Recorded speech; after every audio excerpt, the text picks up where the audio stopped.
L'invité de la matinale, Pierre-Hugues Dubois, Louis Dauphren. Ils sont des dizaines de milliers sur les routes, des dizaines de milliers de Libanais chassés par la guerre entre le Hezbollah et Israël qui prennent le chemin du retour depuis l'entrée en vigueur hier matin du cessez-le-feu.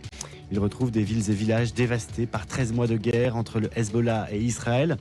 En septembre, le conflit latent depuis l'attaque du 7 octobre avait tourné à la guerre ouverte et fait des milliers de morts, Louis Dauphren. Oui, des milliers de morts et 900 000 déplacés quand même en 13 mois entre l'armée israélienne donc, et le mouvement islamiste libanais qui proclame sa victoire, mais c'est un peu une victoire à la Pyrrhus ou alors simplement une opération de communication parce qu'il a été décapité, ce Hezbollah libanais, et qu'aujourd'hui il se retrouve en situation délicate dans la mesure où une armée régulière pourrait remplacer l'influence qu'il occupe dans le sud du Liban. On en parlait déjà hier et on va voir bien sûr ce qu'en dit notre invité. Le général Dominique Trinquant, bonjour. Bonjour. Ancien chef de la mission militaire française auprès de l'ONU, spécialiste des relations internationales. Citons un de vos livres, D'un monde à l'autre, c'est chez Robert Laffont.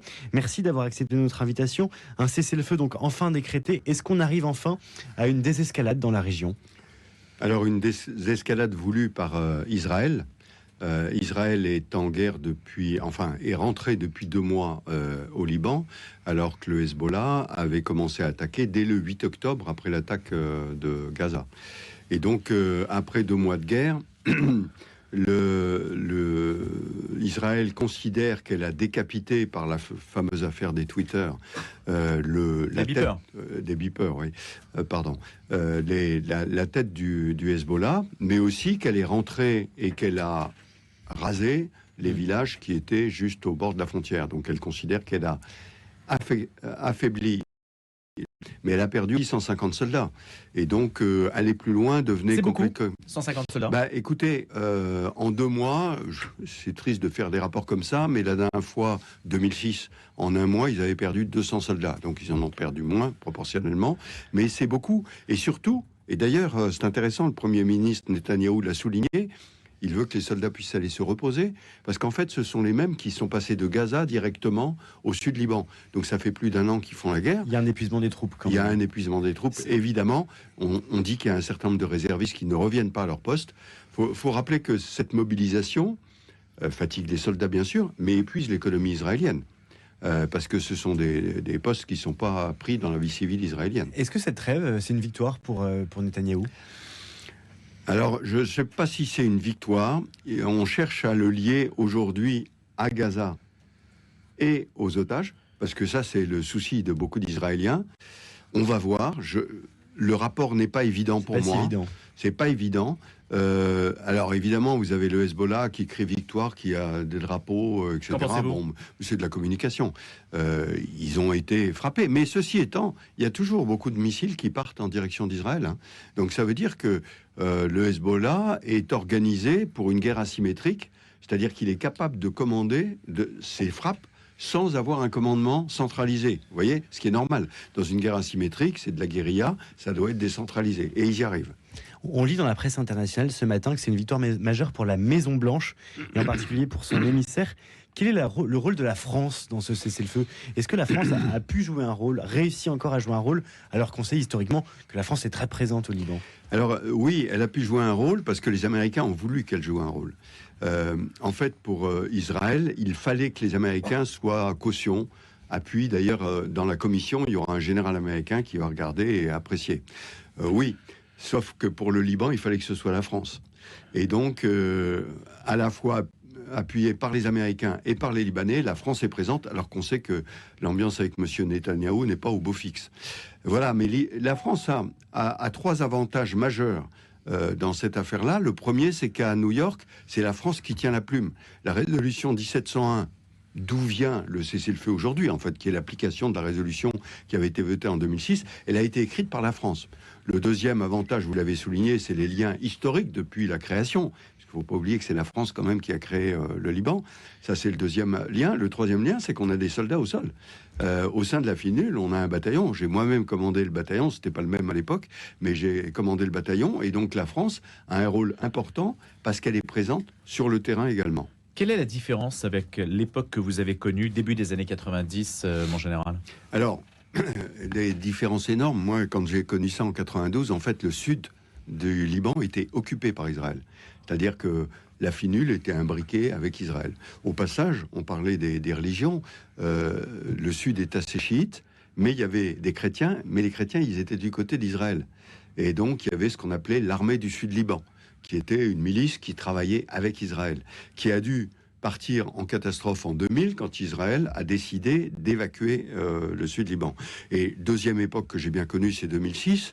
Donc 2006, il y a eu une résolution qui a été votée dans laquelle c'est exactement ce qui se passe aujourd'hui. Le Hezbollah devait partir au nord du Litanie. Sauf qu'il n'est jamais parti au nord du Litanie parce que l'armée libanaise qui devait le remplacer ne l'a jamais vraiment remplacé. Il faut savoir que l'armée libanaise, beaucoup de soldats sont des chiites.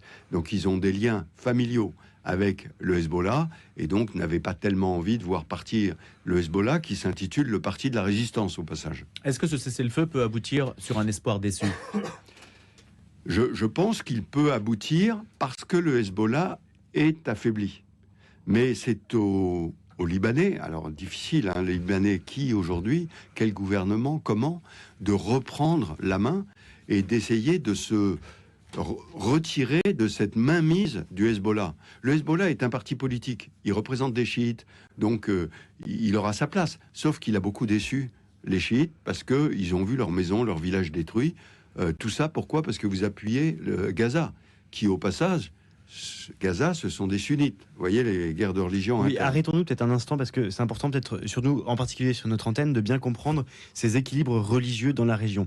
Il y a donc le Liban chiite, Gaza sunnite. Pour autant, le Hezbollah est bien l'allié du Hamas, même si c'est deux courants différents de l'islam. Et au sein du Liban, il y a les chrétiens, il y a les chiites. Peut-être arrêtons-nous sur le Liban. Quels sont les équilibres entre chiites et chrétiens au Liban ? Quel dialogue ? Alors d'abord, il faut revenir à l'origine. Je disais 1920, pourquoi le Liban a été créé. Je rappelle que c'était le mandat qu'avait la France sur la Syrie, la grande Syrie, dans lequel il y avait le Liban, et donc on décide de créer le Liban, essentiellement, bien sûr, pour protéger les minorités chrétiennes. Et donc vous avez là-dedans les minorités chrétiennes, alors qui sont multiples au Liban. Il y a les orthodoxes, les grecs orthodoxes, c'est très, très, très multiple. Vous avez les sunnites, vous avez les chiites, sans compter les druzes. Et donc, dans le sud, géographiquement, c'est plutôt des chiites, mais il y a des villages chrétiens aussi. Et cet équilibre qui est transposé dans la constitution du Liban, puisque le président doit être chrétien, le premier ministre doit être sunnite, et le président du Parlement doit être chiite. Vous voyez la répartition. Seulement, ça reposait sur une démographie qui a beaucoup changé. En particulier parce que beaucoup de chrétiens ont quitté le Liban. C'est-à-dire que la part de chrétiens dans la population libanaise a considérablement chuté. A énormément chuté. Ceux qui nous écoutent en France le savent bien, puisqu'il y a beaucoup de chrétiens libanais en France. Et du coup, cet équilibre est rompu. Et par exemple, le président Aoun, qui était un chrétien, pour devenir président, il a dû s'allier avec les chiites, parce que sinon, il n'était pas nommé. D'ailleurs, aujourd'hui, on n'arrive pas à nommer un président de la République à cause de ça. C'est-à-dire que le futur président libanais, déjà pourra-t-il encore être chrétien ? Vous dites que c'est inscrit dans la Constitution. Oui, c'est inscrit dans la Constitution. Mais pour cela, il devra s'allier avec les chiites et donc avec le Hezbollah. Oui, probablement. Alors, je répète, est-ce que le Hezbollah va perdre de son emprise au sein des chiites ? Pourquoi ? Parce que le Hezbollah, c'est soutenu par l'Iran. Et l'Iran finance. Donc, dans les villages, moi j'ai vu dans les villages du Sud-Liban, on payait les femmes parce qu'elles portent un voile. Donc il y a des finances énormes qui arrivaient dans le... Est-ce que l'Iran va continuer à financer ça ? C'est moins sûr parce que l'Iran est directement maintenant ciblé par Israël. Donc je pense que l'Iran a peu soutenu le Hezbollah dans cette guerre, probablement parce qu'il est attaqué directement. Et que les attaques indirectes, vous parliez du Hamas sunnite et du Hezbollah chiite, mais pourquoi ? Parce que leur ennemi commun, c'est Israël. Et les ennemis de mes ennemis deviennent mes amis. On voit un militaire éventuellement à la tête du Liban, un Joseph Aoun, qui n'a pas de lien avec le général Aoun. Oui, alors l'armée libanaise, ça reste l'épine dorsale. Si vous voulez, l'armée libanaise, elle survit. Pourquoi ? Parce que les Américains et les Français payent les salaires, les aides, et on veut absolument que cette épine dorsale tienne. Quand il y a eu la catastrophe du port de Beyrouth, évidemment, les militaires sont intervenus. Donc aujourd'hui, c'est une référence. Donc mettre un général à la tête de l'État libanais rassurerait d'une certaine façon. Moi, quand j'étais là-bas, j'avais des contacts avec à Tyr. Je me souviens d'avoir été invité à une cérémonie où il y avait, à l'époque, alors c'est beaucoup moins le cas aujourd'hui, tous les généraux étaient passés par Saint-Cyr. Et donc, on avait un lien très étroit. On parlait français. Je me souviens, le commandant de la Finule était un Suédois qui parlait pas français. Il était perdu. Alors que le commandant de bataillon français était comme un poisson dans l'eau là-bas. Donc, il y a ces liens. Alors, ne nous leurrons pas, les choses ont beaucoup changé. Mais cette affection, ce lien affectif entre le Liban et la France existe toujours. Il n'y a qu'à se souvenir de la visite du président Macron à Beyrouth, où il a été accueilli comme un sauveur, quasiment. Lui est plus anglophone, semble-t-il. Oui. Joseph Aoud, mais bon. Donc Oui. vous dites c'est la France qui paye les salaires, les Américains. Alors, il y a une ligne budgétaire. Pas seulement la France, hein. Les États-Unis, c'est totalement soutenu. Sinon, les soldats libanais, clairement, ne mangeraient pas. Mais dans le budget français, il y a une ligne qui prévoit qu'on paye pour l'armée libanaise. Très honnêtement, je ne sais pas si c'est de la coopération. C'est possible, hein. On le fait à d'autres endroits. Et pour le Liban, ça me paraît essentiel parce que sans armée, qu'est-ce qui tient au Liban? On se le demande. Et quel est le rôle de Jean-Yves Le Drian aujourd'hui? On sait que c'était l'émissaire français. Oui, alors c'est l'émissaire français, donc je crois qu'il doit repartir là-bas. Je le disais, la particularité de la France est qu'elle discute toujours avec le Hezbollah. Vous savez que le Hezbollah est considéré comme un parti terroriste. Elle discute avec qui? Parce qu'il n'y a plus de tête au Hezbollah. Oui, alors, vous avez raison. Alors, simplement, quand vous voyez les têtes qui ont été tuées, pardonnez-moi, et regardez mes cheveux blancs, c'est plutôt les têtes des cheveux blancs, hein, les gens qui ont plus de 60 ans. Donc, je pense qu'il y a une relève des jeunes qui est en place, qui attendaient peut-être ça, d'ailleurs, au passage. Mais la France a toujours gardé ses contacts et avec le Hezbollah parce qu'elle a fait une séparation assez artificielle entre la partie politique et la partie militaire. Et elle a considéré que la partie politique, on devait parler. Il y a des députés du Hezbollah au Parlement, hein, donc c'est difficile de ne pas leur parler. Donc la France est un des pays qui peut parler avec tout le monde au Liban. Une personne qui nous écoute, un fidèle, François Xavier, qui nous écrit la chose suivante. J'ai rencontré 2 Libanais hier soir. Je leur ai demandé comment on vivait à Beyrouth en ce moment. Ils m'ont dit « Nous vivons comme les Parisiens en août 44. C'est une guerre de libération et Israël nous libère de l'occupant installé depuis des décennies dans notre pays, l'Iran. » Vous partagez cette analyse? Alors, je partage l'analyse d'un chrétien libanais. C'est typiquement... le Liban est quand même assez séparés. Et je citais tout à l'heure l'ALS, l'armée du Sud-Liban, dans les années 90, qui était un supplétif de l'armée israélienne. Donc on voit bien ces rapports. Donc moi, ce que je partage, c'est la libération de la pression du Hezbollah, tout à fait. Si vous voulez, le Liban doit se retrouver lui-même. Et je rappelle que le Liban est toujours en guerre contre Israël. Que la frontière entre Israël et le Liban n'est pas définie. On appelle ça la ligne bleue. Depuis quand il y a la guerre entre le Liban et Israël? Depuis quand il y a... Écoutez, vous voyez, je suis en train de creuser dans ma mémoire. Le temps nous manque peut-être pour remonter non, mais dans le temps. les années 78, 82, la première opération où ils sont allés jusqu'à Beyrouth. Hein, faut s'en souvenir. Ça fait plusieurs dizaines d'années qu'il y a une guerre du Liban contre Israël. Ah, mais bien sûr. En fait, le conflit a dégénéré quand vous avez eu l'émigration palestinienne. Exactement. Les camps palestiniens, Sabra et Shatila, tout ça, les camps palestiniens, 82. parce que ça, on l'oublie, mais c'est un problème israélien aussi. On veut pas de Palestine en Israël, donc on les chasse ailleurs. Donc ils sont partis en Jordanie, Septembre Noir, ils sont partis au Liban, ces opérations. Donc il y a cette difficulté, c'est qu'il y a une forte proportion de Palestiniens, aussi bien en Israël qu'en Jordanie. Simplement, je voulais terminer sur la frontière. La ligne bleue. La frontière est toujours pas définie. Or, la frontière maritime a été définie en un quart de tour de main. Pourquoi? Parce qu'il y avait du pétrole. Et que donc, le pétrole avait été découvert. Il fallait définir ce qui appartenait aux Israéliens et ce qui appartenait aux Libanais. Et là, comme par hasard, y compris le Hezbollah, ont signé sur la définition d'une frontière maritime. Alors que la frontière terrestre n'est toujours pas définie. Et de quel côté va le pétrole? Alors, il est partagé. Il est partagé. Et il y a donc encore 13 points litigieux sur cette ligne bleue. Oui. Que fait l'ONU pour les définir? Alors, l'ONU ne peut pas définir la frontière, c'est pas elle est arbitre. Hein. Donc c'est quand Israël et le Liban seront d'accord, et la Syrie, parce qu'il y a une partie syrienne aussi, quand les fermes de Sheba, c'est aussi à discuter avec la Syrie. Donc on regarde ça, et puis il faut se définir. Mais à partir du moment où le Liban est toujours en guerre avec Israël, la commission sur la frontière ne peut pas se réunir. comprenez bien qu'on ne se réunit pas avec un ennemi. Donc là, il y a aussi quelque chose à faire.